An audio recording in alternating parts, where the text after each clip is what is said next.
Hello दोस्तों, स्वागत है आप सभी का हमारे चैनल जीएस फाइंडिंग पर। आज हम लोग देखेंगे फिजिक्स जीके के कुछ महत्वपूर्ण क्वेश्चन जो कि आने वाले आपके सभी एग्जाम्स के लिए काफ़ी महत्वपूर्ण होने वाले हैं। अगर आप चैनल पर नए हैं तो चैनल को सब्सक्राइब करिए और वीडियो आपको अच्छी लगे तो वीडियो को लाइक करिए, दोस्तों में शेयर करिए।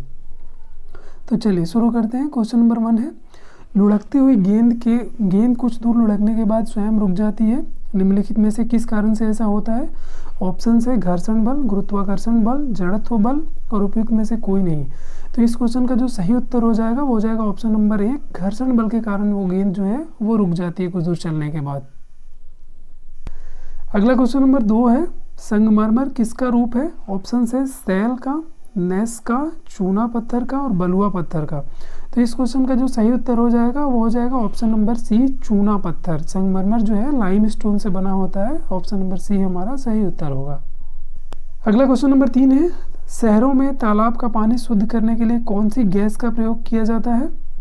ऑप्शन है सल्फर डाइऑक्साइड, क्लोरीन, नाइट्रोजन और अमोनिया। तो इस क्वेश्चन का जो सही उत्तर हो जाएगा ऑप्शन नंबर बी हो जाएगा, क्लोरीन। क्लोरीन गैस का इस्तेमाल करते हैं। दरअसल कई जगह पे इसका पाउडर भी इस्तेमाल किया जाता है। क्लोरीन पाउडर हम तालाबों में या नदियों में या फिर कुओं में डालकर जल की सफाई करते हैं। तो ऑप्शन बी हमारा सही उत्तर हो जाएगा। अगला क्वेश्चन नंबर 4 है, लोहे में जंग लगने का मुख्य कारण है?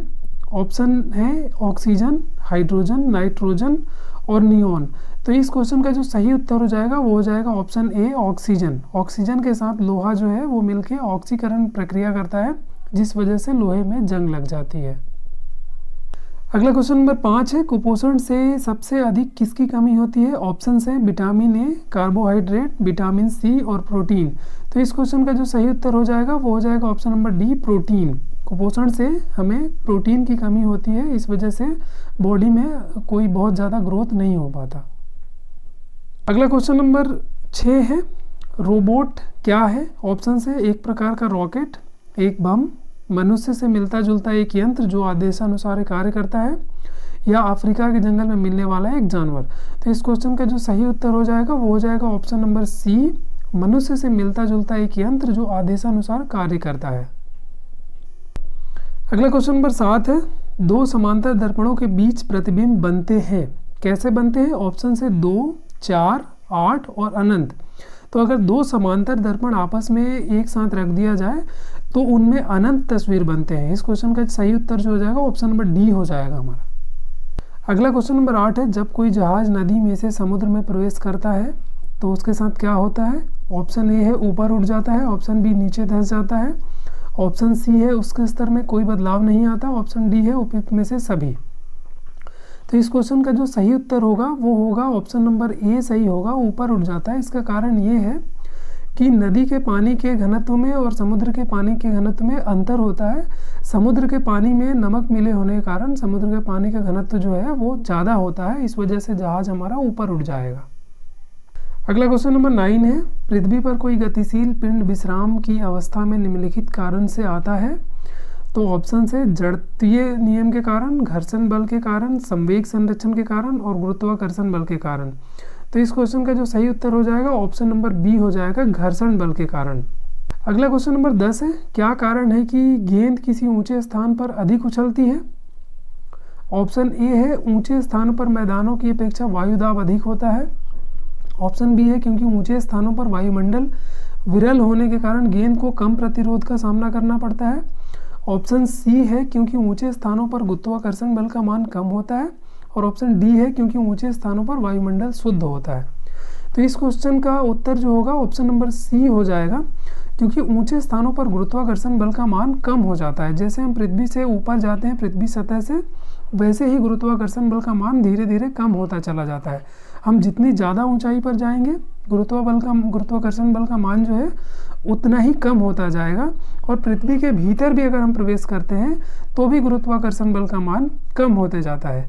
सबसे अधिक जो गुरुत्वाकर्षण बल का मान होता है 9.81 मीटर पर सेकेंड स्क्वायर, ये होता है पृथ्वी की सतह पर। मात्रा के साथ निम्नलिखित में से कौन सा भौतिक गुण प्रभावित नहीं होता? क्वेश्चन नंबर 11 है आपका। ऑप्शन से आयतन, बी द्रव्यमान, सी भार और डी घनत्व।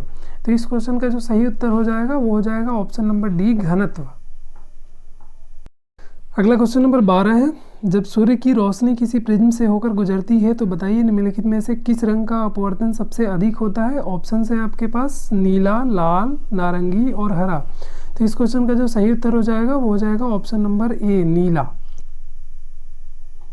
अगला क्वेश्चन नंबर 13 है, मैक नंबर संबंधित है, किससे संबंधित है। ऑप्शन है ए ध्वनि की गति के साथ, बी है जलायन की गति के साथ, ऑप्शन सी है हवाई जहाज की गति के साथ, और ऑप्शन डी है अंतरिक्ष यान की गति के साथ।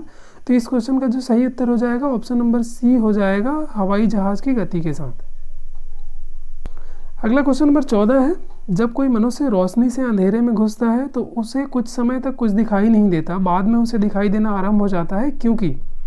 ऑप्शन है उसकी आँख की आइरिस सिकुड़ती है, उसके आँख की आइरिस फैलती है, उसके आँख के लेंस और रेटिना की दूरी बढ़ जाती है, और ऑप्शन डी है उसके आँख के लेंस की लंबाई बढ़ जाती है। तो इस क्वेश्चन का जो सही उत्तर हो जाएगा वो हो जाएगा ऑप्शन नंबर ए, उसके आँख की आइरिस जो है वो सिकुड़ती है, इस वजह से ऐसा होता है।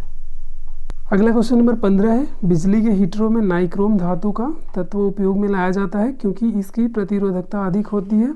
ऑप्शन से इसका गलनांक अधिक होता है, इसमें अधिक शक्तिशाली विद्युत धारा प्रवाहित की जा सकती है, और ऑप्शन डी है उपयुक्त सभी कारणों से। तो देखिए ये इसका जो मुख्य कारण है वो प्रतिरोधकता अधिक होना भी है, गलनांक भी अधिक होता है, इस वजह से हम यूज़ करते हैं, और इसमें अधिक शक्तिशाली विद्युत धारा प्रवाहित की जा सकती है, ये भी इसका विकल्प सही है। तो इसका जो सही विकल्प हो जाएगा वो हो जाएगा ऑप्शन नंबर डी, हमारा उपयुक्त सभी कारणों से होता है ये। अगला क्वेश्चन नंबर 16 है, निम्नलिखित में से कौन सी विद्युत चुंबकीय तरंगों का तरंग दैर्घ्य सबसे अधिक है। ऑप्शन से पराबैंगनी किरणें, सूर्य की किरणें, गामा किरणें और अवरक्त किरणें। तो इस क्वेश्चन का जो सही उत्तर हो जाएगा ऑप्शन नंबर डी हो जाएगा, अवरक्त किरणें। अगला क्वेश्चन नंबर 17 है, किस धातु का गलनांक सबसे अधिक होता है। ऑप्शन है ऑस्मियम, टंगस्टन, मॉलिब्डेनम और एल्यूमिनियम। तो इस क्वेश्चन का जो सही उत्तर हो जाएगा वो हो जाएगा आपका ऑप्शन नंबर बी, टंगस्टन का गलनांक सबसे अधिक होता है, इसी वजह से ये हीटर के तारों में और बिजली बल्बों में उपयोग किया जाता है। अगला क्वेश्चन नंबर 18 है, सबसे हल्की धातु कौन सी होती है। ऑप्शन है लिथियम, इरिडियम, एल्यूमिनियम और ऑस्मियम। तो इस क्वेश्चन का जो सही उत्तर हो जाएगा वो हो जाएगा option number A, lithium. Lithium सबसे हल्की धातु होती है। क्वेश्चन नंबर 19 है, ध्वनि की गति सर्वाधिक होती है। ऑप्शन से वायु में, जल में, निर्वात में और स्टील में। तो देखिए ध्वनि की गति का जो वेग होता है ना वो किस क्रम में होता है। सबसे पहले होता है ठोस में 1 नंबर पे, दूसरे पे ये द्रव में होता है, और तीसरे नंबर पे गैस में होता है, और निर्वात में जो है कोई गति ही नहीं होती, क्योंकि ध्वनि को चलने के लिए किसी माध्यम की ज़रूरत होती है, और निर्वात में कोई माध्यम नहीं होता, इस वजह से निर्वात में ध्वनि की गति शून्य होती है। और पहले नंबर पे होती है ठोस में।